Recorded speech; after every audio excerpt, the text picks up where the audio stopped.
The purpose of the session is to discuss ways of improving the first use experience of Ubuntu. We may decide we don't want to do anything to improve the first use of Ubuntu.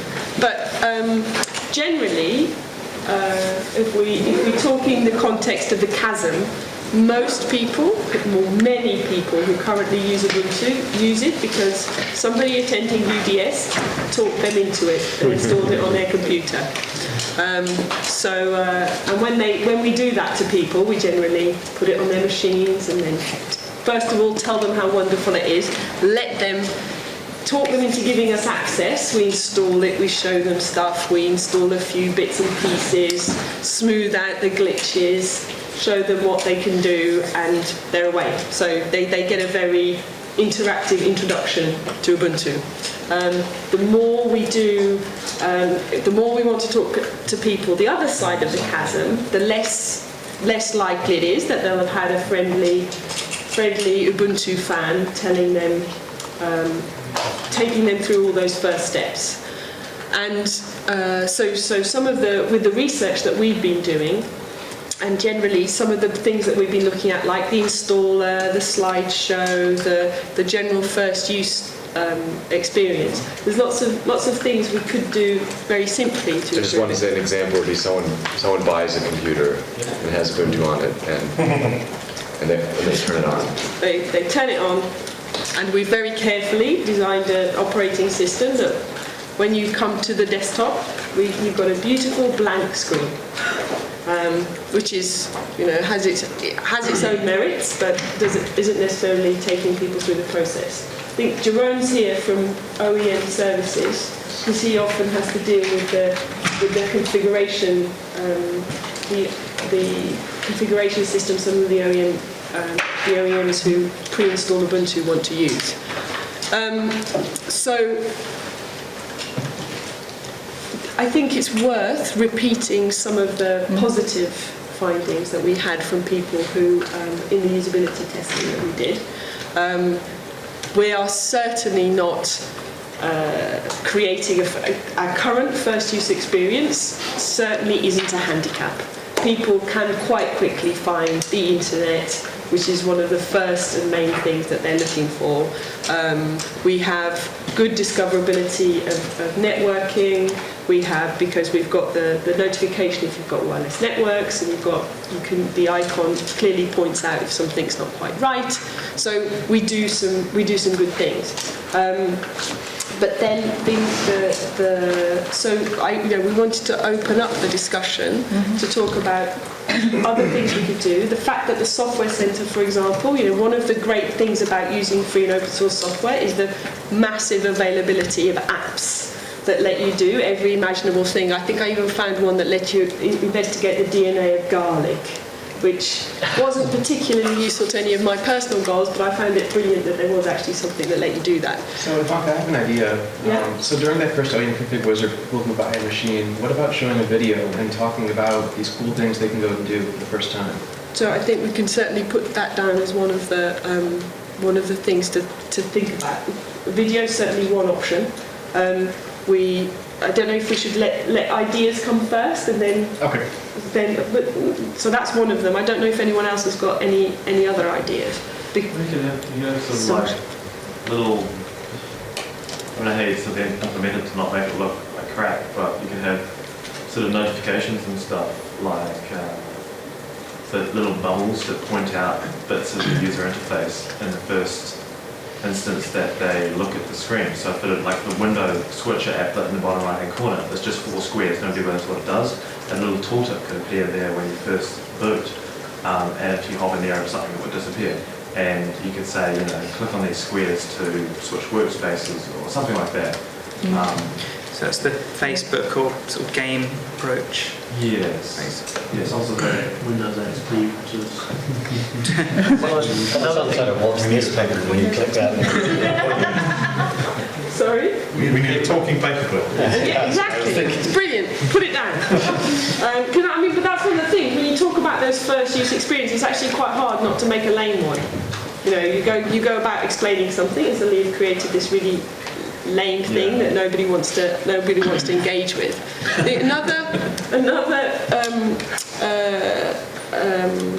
Another factor that we wanted to throw in was this idea of where brand meets user experience. We've got Ubuntu. It's a name. It exists. It's a project. It's a product. It's a thing that people should. If we use the definition of brand being if I engage with the brands that I buy, the brands that I use, say something about me.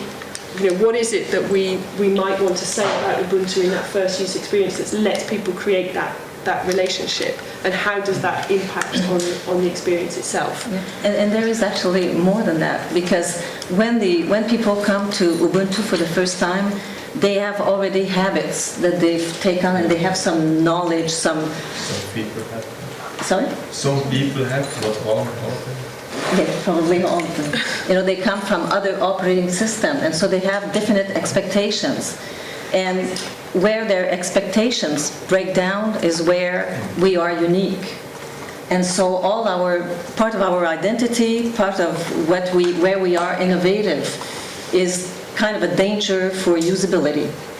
It's going to make the ease of use harder because of people's expectations. I don't think that's ease of use, though. That's traditionality. That's not ease of use is discoverability and making things more obvious from symbology, not from interaction too.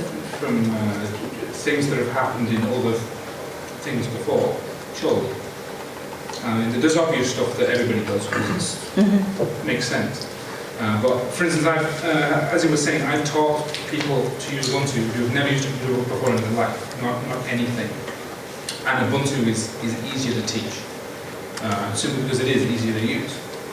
Are there specific things that you could call out that make it easier to teach? That people can find programs easily. They're not digging and faffing around in the thing. They don't have masses of stuff on the desktop that confuses them.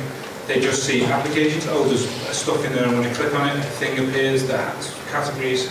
And then when I go into a category, there are things that I can click on that allow me to do this particular kind of work. Just from studying people who've never used a computer before, they tend to get that concept pretty quickly. Do you have a video of somebody giving a new user an awesome introduction to everything on the desktop? Not to play back, but to study what an expert does. So, could be talking to his mum, for example. I don't, but I would love to kick that off as something that we should gather. I'd love to do a project that's just around, me telling the story or showing the story of me selling Ubuntu to somebody or taking them through that first use. We just call it Ubuntu, Ubuntu and your mum once. It's just, it would be, I've thought about that as an idea because I think we all collectively have all the information we need to talk to people about Ubuntu, but it's very ephemeral at the moment. Can I ask a question about what you're saying about the brand? Yeah, and for everyone actually.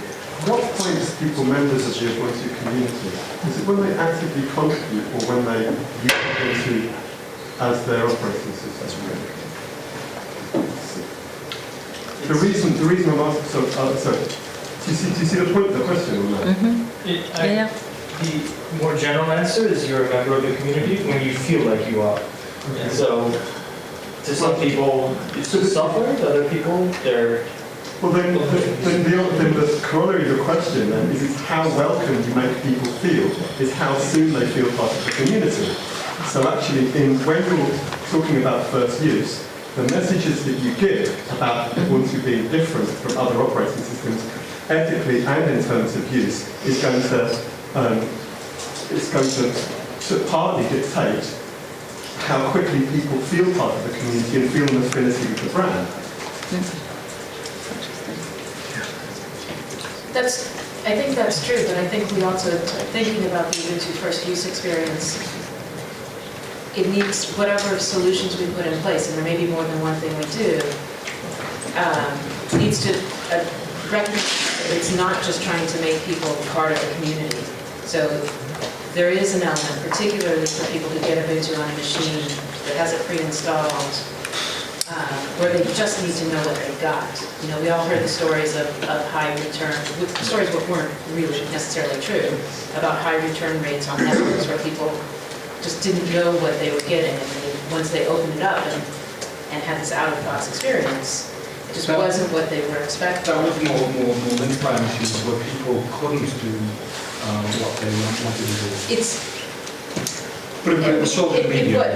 But we continue, there was still an issue there. So I agree that some of the stories were not Ubuntu stories, and the return rates on netbooks were greatly exaggerated in many press accounts. But there's sort of two different experiences there. One is trying to convince people to have an affinity with it and maybe become part of the community. And another is just that they feel good about the thing that they opened and just turned on for the first time. I don't think they're that separate. I think those two things are... Firstly, the thing has to do the thing you want it to do. Right? For you to feel an affinity with anything, otherwise it's just a lump of metal or a lump of plastic. But then the tone in which the way that you invite people, so that you navigate them through that process is Should be consistent. Yeah, exactly. Agree. But then the community thing about the users who don't want to be collaborative or connected because they get a machine from OEM. Isn't this what Apple does, where they have a lot of users who are very, very attached to their Apples, and they know that there is other people out there that they don't ever talk to, but they also use Apples, and they're part of the theme. It's a very disconnected community, but Like feel like part. Yeah. Like the people who drive Volkswagen Beetles, who drive down the road, they don't all go to Volkswagen Beetle owners clubs, but they all flash their lights at each other. Yeah. Empathy between those users. But that wasn't because when they first got in the car, there was a little piece of paper explaining you're now part of a secret community. You feel free to honk at each other. For the first time, I don't know. Probably they should. that now, though. But there is a little flower, though. I've seen at Volkswagen dealerships. There's a flower. It sets a nice tone. But right now I'm looking at Firefox, which also has a big community. And I remember that was a big part of their message early on. And I can't find anything on their front page about open source. You can work on it. You can get involved. It's all on the merits of security, stability, speed. That's a product, right? Firefox? Yeah. No more or less than Ubuntu, is it? Right. But That's my point. yeah, so they're marketing it for the end user to see as a product. So it is on their main site. They're focusing more on what the end user wants to see. And then they find out about contributions and stuff as they learn more about it. Yes? how's that different from what we're doing? It's not. Good point. So how is the user experience actually associated with Ubuntu? So if you're brand new to it, you boot up as a rapid boot, you see Ubuntu flash on the screen for just a number of seconds, and then there's a circle of friends logo. That's it. If you go down into the help menu, you can click, and learn about Ubuntu, and it's a kind of a brief write-up that doesn't really explain very much more than that. So there's no real linkage to the brand. So if you're brand new to it, you don't know what it is, you just get a raw operating system, unbranded really. So I'm not saying that's good or bad, but to say that how does someone become associated if they're using Ubuntu or understand what it is? It could be a little alienating, perhaps. I mean, would it be ugly to put the Ubuntu logo on the wallpaper somewhere? Well, we definitely need to put the word Ubuntu in the GDM. Yeah. That was a obvious mistake, an omission to just use the logo. We don't have the strong enough association for people who don't know what it is. With the circle of friends means Ubuntu to us, but not to a new somebody discovering it for the first time. So definitely need to make that change. What's the reasoning for not having the Ubuntu logo and the word Ubuntu actually on the wallpaper by default? Well, it's a decision that was taken early on in the very first, even in early days, we didn't do it simply because it felt crass. Yeah, I didn't want a brand logo. But it is on some notices. AG, ISD, thereabouts. There's a sparklies coming out from the right-hand side, and it says Ubuntu next to it. We've all made mistakes. There was, sorry, I can only remember because there was a retrospective of Ubuntu wallpapers online. So I totally blocked that out of my head. I would have said it hasn't been on any wallpapers, but maybe.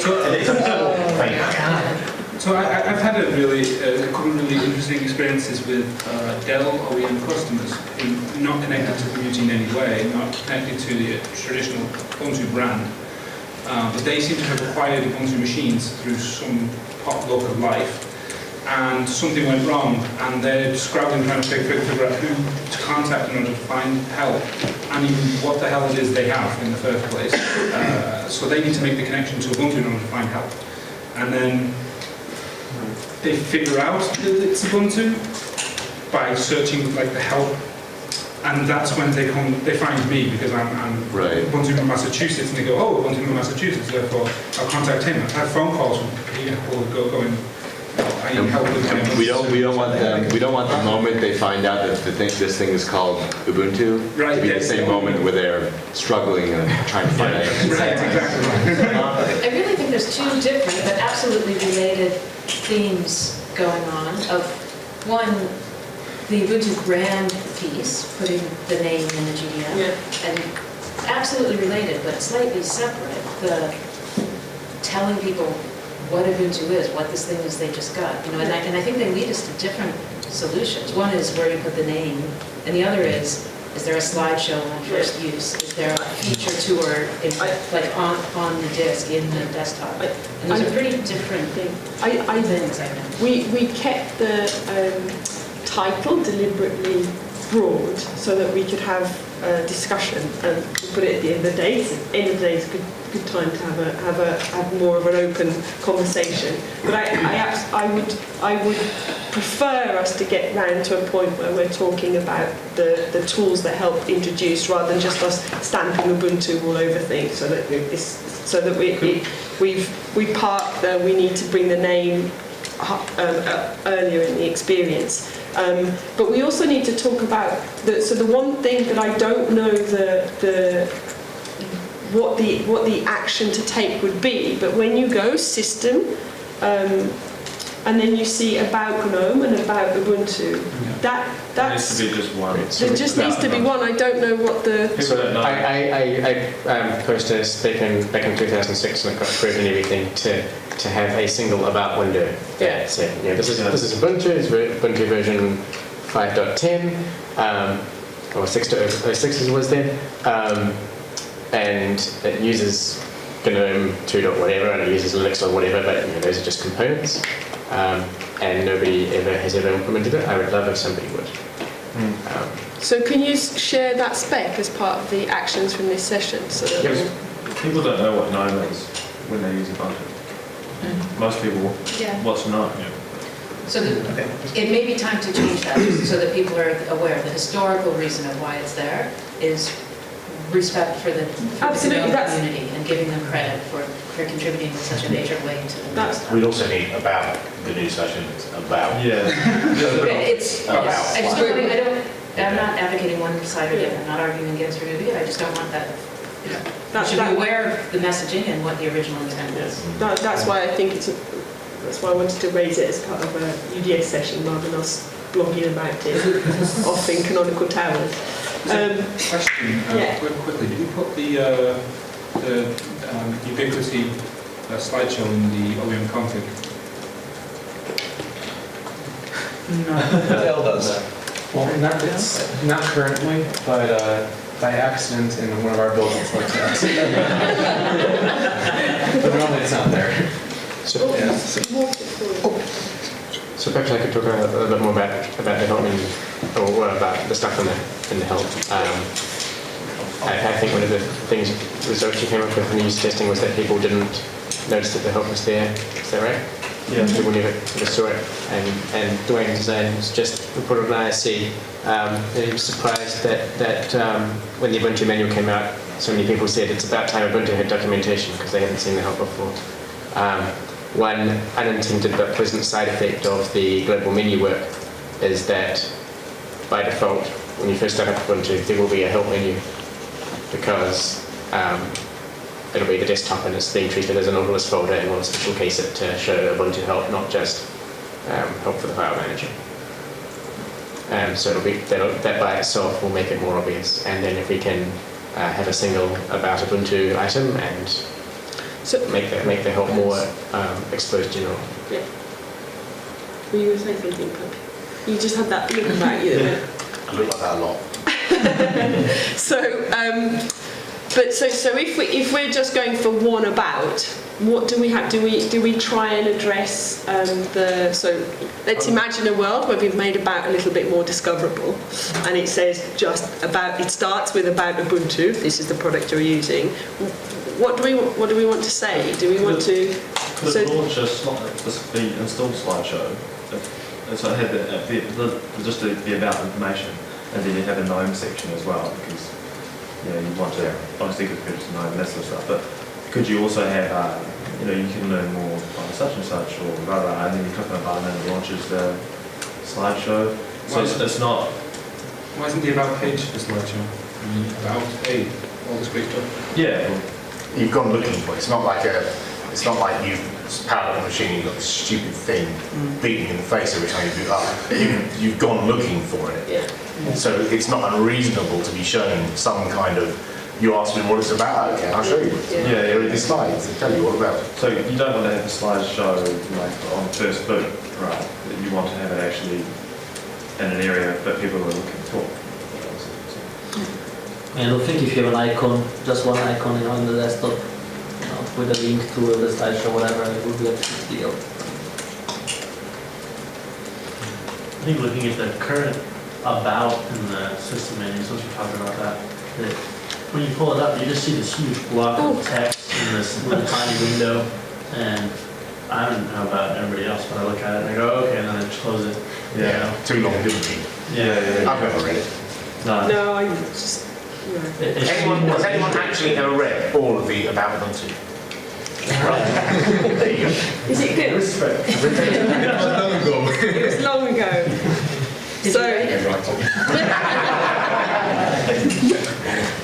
Shall I bring it over?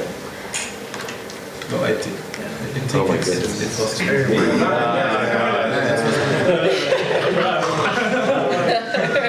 And then the other, I'm reading through this, and here's one sentence: Debian, SUSE, Gentoo, Red Hat, Mandriva. So the docs. It's trying to be too nice. Yeah, Ubuntu's the best. You're welcome.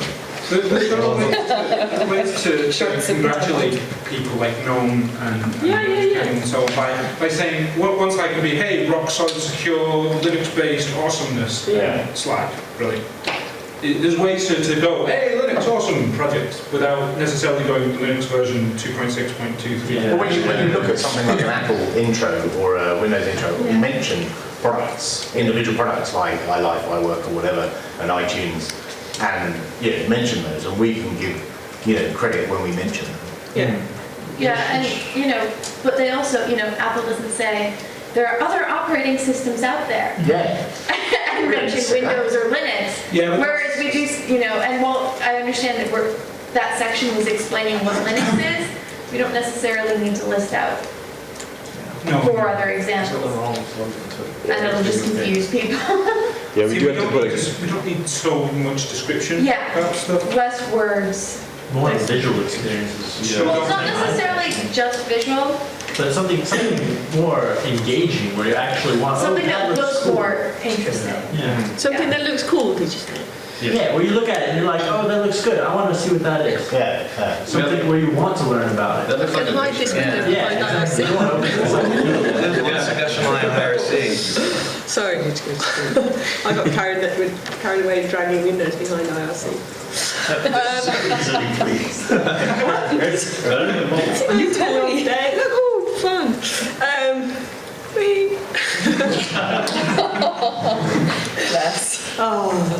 So yes, we could make it cooler. How do we? That's such a weaselly word, really. Cooler. Well, no. I mean, this context. I think, for example, looking at that, right? Can you see the trick again? Yeah. Okay. Right. It's really on there, right? It says what's GNU, but it doesn't say what's GNOME. And it's like there's little things that aren't consistent. Well, we also at the moment. First time I didn't know what it was. Yeah, it's like, I'd still be there. We have a whole separate menu for about, Yeah, to define. Right, but you see what I mean? The things that if I'm a new user and I'm looking at first use and I'm looking for some of these terms I don't understand, Yeah, look at that. you've got to go through a tree of them to work out which ones are. That's horrible. This is like. But it's better. Beautiful new interface. What's with the building? So we do need to thank people. We do need to acknowledge the contributors. We do need to. What was the other thing that came up? This free thing. This whole free and open source software thing that people are a bit apprehensive about. I think we're taking the time at the moment, so we confuse people. I've got to close this GNOME thing. Don't they already know it's free? So if they bought a computer. Yeah, that'll be saying. And it's not just whether they know it's free, it's the fact that for many people, telling them that it's free is actually a bad thing. They get freaked out, they don't understand it. I think it's. They say, what's this freeware that came on my computer? Reboot. That's why we try and change the... It's one of those things that differs between people. Some people are very surprised if something is free. When we wrote the flyer for the Anime Boston event, part of the explaining what free and open source was about was not going into it's free. It was going into and it's collaborative and scientific, and there was a whole bunch of different phrases that we tried to work out, and it was beta, we need to do better, but it was trying to avoid that free and get into because it's actually awesome. The fact that it's open source is one of the this is why it's one of the biggest reasons to engage with it, or is it? I don't know. Do we want people to know that? My mum doesn't care. Yeah. Are there? Doesn't she get the warm and fuzzies thinking that she's part of something? How many people know Firefox is open source? See, we've got nodding and head shaking at the same time. She doesn't give monkeys. She has no idea. She has no idea. No. What kind of a job have you been doing? I'll tell you on Friday in my London. My mum actually knows it's free and open source. She knows it's open source, and she gets the warm and fuzzies that it's open source. My mum doesn't care either, but Mine doesn't really have to be honest, it works. But my mum's a friend who gets she Just to go on that My one. mum's never had a computer before. She had one 2-3 weeks ago. That's her first computer. Ubuntu. I don't think most users actually think about, there's people that work on this. I think they go, oh, it's magically there. I didn't know someone had to write that or draw that or put that. They don't really think about things that go into it. And so saying that, oh, well, it's open source, they go, I didn't care about how it was developed in the first place. As though it's a merit. I think a lot of these words up here, like open source, Linux kernel. operating system, Linux kernel, they're only interesting to people that are interested in community or know what That's not really true. Think about the word sustainable. Okay, how many products advertise themselves as being sustainably developed? You need a better copywriter, guys. You need a better, seriously. Look, can I just say on that one as well, there's something that you've all not looking at, and I'm outside of this, so there's Ubuntu, Linux for human beings is a really bad line. It's actually taking a sideswipe for the rest of the video. Well, it was on there and somebody chose it to be there. So, well, yeah. do you know what I mean? That's taking a sideswipe for the rest of the community. I just think you really need to work out, in the same way, in the same process you've done with visual design, you need to start and you need to go through nomenclature and the way the language that you use and the emotions actually that you're trying to express with the language you use. But exactly as you say, words like sustainable and stuff like that, that's really positive and has really positive connotations. Because that's what my mum knows. She knows it as sustainable, as this. She gets warm and fuzzy about it, not because it's open source or because that's source code or any of that. We're trying to manage a community thing, but at least for most first-time users, Their main concern is about getting up and going. Yeah. And that's really what we should be focusing on, because you know, That's true. this is the helping you. So we have to design words so that you're preparing for the future. But I think we're also saying that right now, for the first-time user, this actually about Ubuntu doesn't necessarily help them at all. No, it doesn't. I think we're all quite agreed that the initial documentation points that a user can see is at the moment quite dire and it needs a lot of work. Okay. Sorry, I just wanted to, because we're 20 minutes we've got left, so I don't want to have a session with no actions. I like actions. So that's the way I roll. So hiding that window behind the IRC channel again, so we can't see it. So there's what have we got down here? Sorry, I just wanted to. So we've got the about menu. We've got, what about something like so if as Charlene pointed out, the things that make us different and special are the same things that tie to being not matching users' existing mental models of how stuff works. So we need to fill those gaps for people. One of the most special things about having an Ubuntu desktop is the software center, is all those apps. Is there a way, could we have something? I believe you do have this covered in the spec in the software roadmap NPT. But the idea of here's a group of apps that are, if you're an architect, here's a group of apps chosen specially for you. If you want to use it to phone grandma, here's a group of apps for you. If you're is that worth pursuing as part of that first use experience, or is that? Should that say in the software? What is the software store thing? That's the first use experience that at least that I've seen. What is this thing? And there's nothing to tell people, oh, well, this can give you all these things. If you're just, you buy a machine from an OEM and you boot up, get through it to the desktop. There's still nothing to guide me to say, oh, the software store can give you these things. You have to kind of poke around and then, oh, okay, let me click on that and see what happens. Okay, so. I think that's probably the foremost advertised things about Android and iPhone is their application repositories as we know them. And this is such this big new idea. Oh my God, this is so cool. I can go get apps. For Ubuntu, it's not the same. We've had this forever. So to us, we don't think about it. We need to market this. This is what people are going to think is cool and hot. Yeah, it's certainly a very attractive option. People I teach, they're like, oh, there's all of these programs. And you can easily install them and remove them. Just click. They're very surprised that there are thousands of things. That they can just pick any random. Yeah, I just had to click and then okay, and then it's there. Yeah. Games are one of the big ones. Oh, I can just get a card game, any card game. Every Apple keynote, Steve Jobs walks up there and he goes, how many apps do we have in the App Store? Some 100 whatever thousand. So we go, okay, well, how many apps do we have in the repos? How much do you have access? Actually, no, there's other. Mark 42 pretty much describes it exactly what I'm saying is, first use of an OEM install, they're going to open Firefox to find software, not this, because there was. That is definitely something that came out in the user research, without doubt, that people's mental model is go Google for new software. So this is It's not a.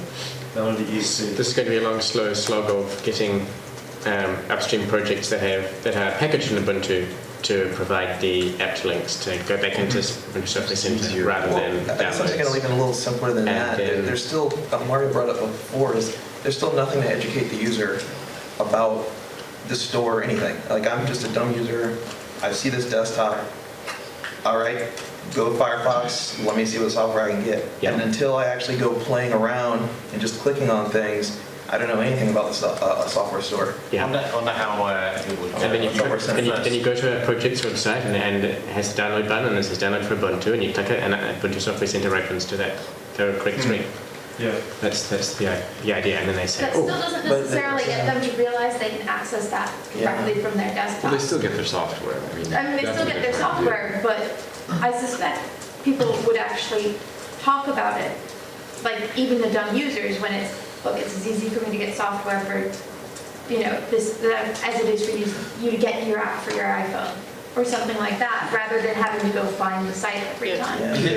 So on IRC see we've got some, sorry. I was just going to say, they do still get their software, but they don't necessarily get the version that we built to work best on Ubuntu, and they don't get updates for it, and they don't get the... No, if we link them through the software center back into Yeah, they're it. talking about sorry, having a link that- sorry. Yeah. How many of your tests, do they really show lots of people going straight for Firefox to get new software? Is that everybody does that? Yeah. So why not change the Firefox front page to say looking for new software, click here and spark up Software Center? Because they don't read, they just go straight to Google. Yeah. Why is the Why do we not have an option for new users either on who have OEM installs or who have just downloaded that is a click here if you're a new user? Yeah. That gives us First user wizard. that, you know, and just make sure that people are really seeing it, because I don't even remember seeing it, and I'm sure I've clicked past it. So is there a, so at the moment what we've got is we've got the end of the installer slideshow, and then which... You're making a cup of tea at that point. Yeah, you've gone off, it's just going past, you're not interacting, you're not reading, it's happening. And then you get... go on. The problem is OEM installs, where users are not seeing Software Center that is sort of demoed at the very beginning of the slideshow sometimes, or at the end of the slideshow. Or if you're installing Ubuntu off of a CD, you can be presented with information about Software Center through while you're downloading it from the person who's installing it for you and all that sort of stuff. The problem is OEM installs, where the user hasn't been exposed to anyone telling them about Ubuntu and Software Center. Then maybe the solution isn't actually software-based, it's putting a card in the computer that says, here's Software Center, use this when you open it. I know everybody's against it, but at least a video or a manual or something, you know, some slideshow. If you're a first-time user, you know, just like Windows, unfortunately, hey, here's some things you can learn about it, and that'll actually educate them. If people get irritated by that or want to close it, or you know, it's only the first boot. Right. Only the first boot. How does Apple? You might not even need it on the. You could just. Well, Apple have TV advertising. Yeah. That shows you how to do everything on TV 10 times a day. They have a big dot at the bottom. Yeah, the thing about Unity is that they have a big, you know, a bunch of Software Center right on the desktop in Unity. You see it immediately. The logo. But I mean, I didn't want this to just descend into a conversation on how to get people to the software center. You know, is it okay in Ubuntu if we have, you know, at first boot a slideshow repeated? Do we want to do that? Do we want an interactive thing that takes people for first use? That's a question that gets asked at every single UDS. For so far, we've never had that. We never had one. What are the arguments against it? Why do we It's like Windows, and we don't want to be like Windows. I'm telling you what the arguments against it are. It's annoying. Nobody ever clicks on it. The usual arguments. It doesn't tell people what they need to know. A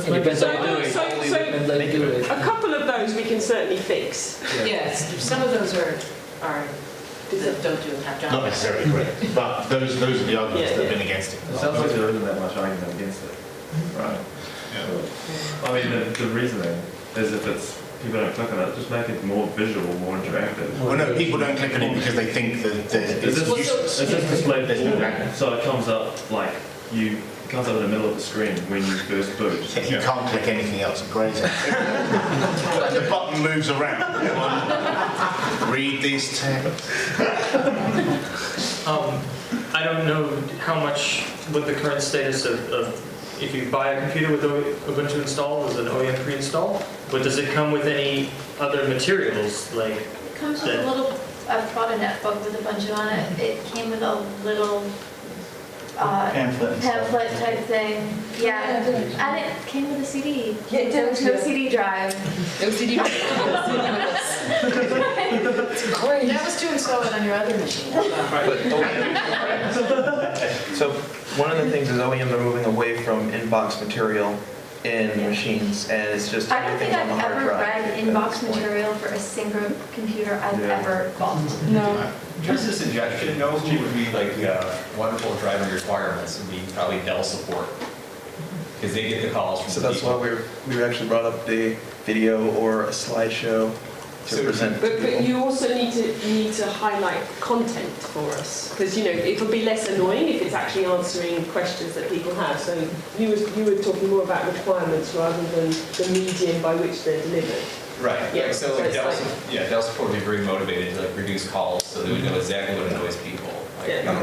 So that's something we can. That's an action for you.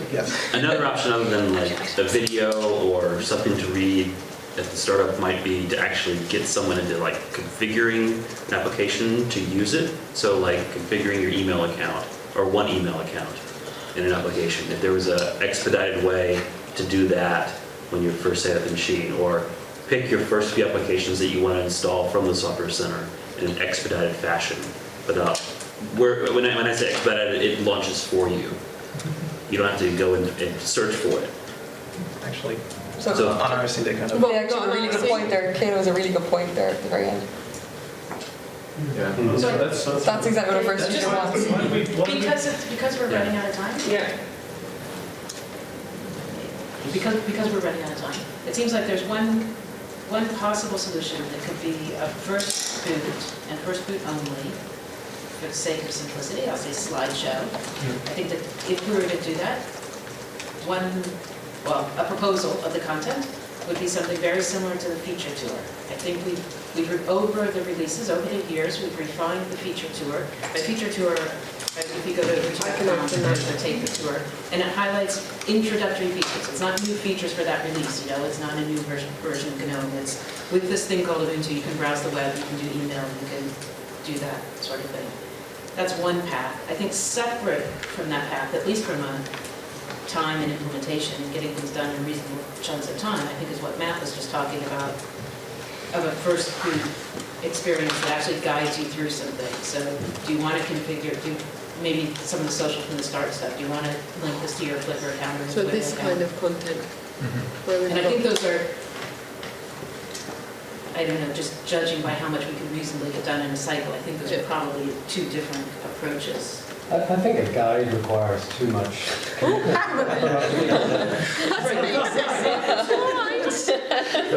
That's what we should do. This is Ubuntu. It gets your attention. So this sort of thing on the right-hand side, I don't know who's driving the screen. Me. I didn't do the 5 minutes remaining. That's what freaked me out. That's a bot.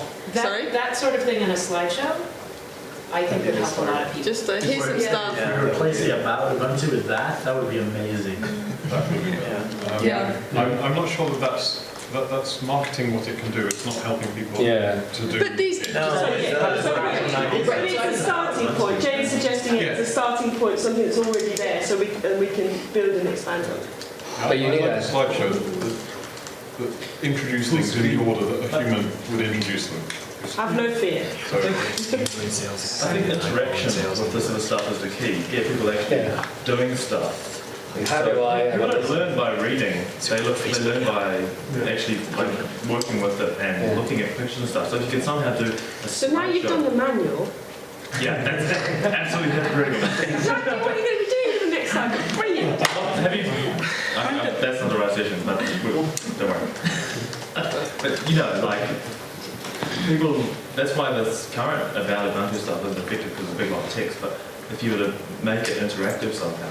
Right, so, a step beyond this, or maybe we like can do a lot more. There could be, it can say email chat, and then it could go. What about glowing stuff, like the applications and stuff glows or something to attract your attention? We talked about that at the last UDS, of having either some kind of pointer pointing to the things that it's talking about, or some kind of way of highlighting the thing on the screen.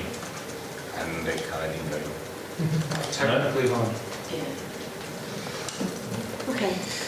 So you could, when you're talking about, if there's a slide that talks about the web browsing the web, there could be a thing that then launches Firefox, a shortcut that launches it straight from there. But to make a menu item glow as they're on a certain spot in the slideshow.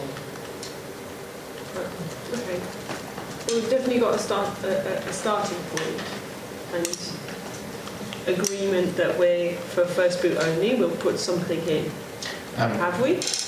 When you say first boot only, it has to be easily discoverable. Because first boot only is the first thing you do. Right, and close it. And the window is just in the middle of it. Well, we'll test it. Let's first log in for a user. Yeah. So that But, you set up yeah. the next user, they get it. Have you, Yeah. I'm sure I'm not the only one who's seen people go, where did that screen go? There's some execution questions. This is not as simple as putting a slideshow in the middle of the desktop on the first login, definitely. But I think that we're agreed that we need something. We're agreed that the help can be more helpful in telling people about Ubuntu. I hope that action got documented about videoing us telling stories to our friends about why Ubuntu is brilliant, because I think it will help with some of the just help us generally get some content and understanding. If we get requirements from Dell, from their support centre, find out what it is that people stumble across from their perspective. They've probably got it all nicely charted and documented, so we can save ourselves some effort, which is always good. I think we've got the beginning, and Benjamin's going to do it. So,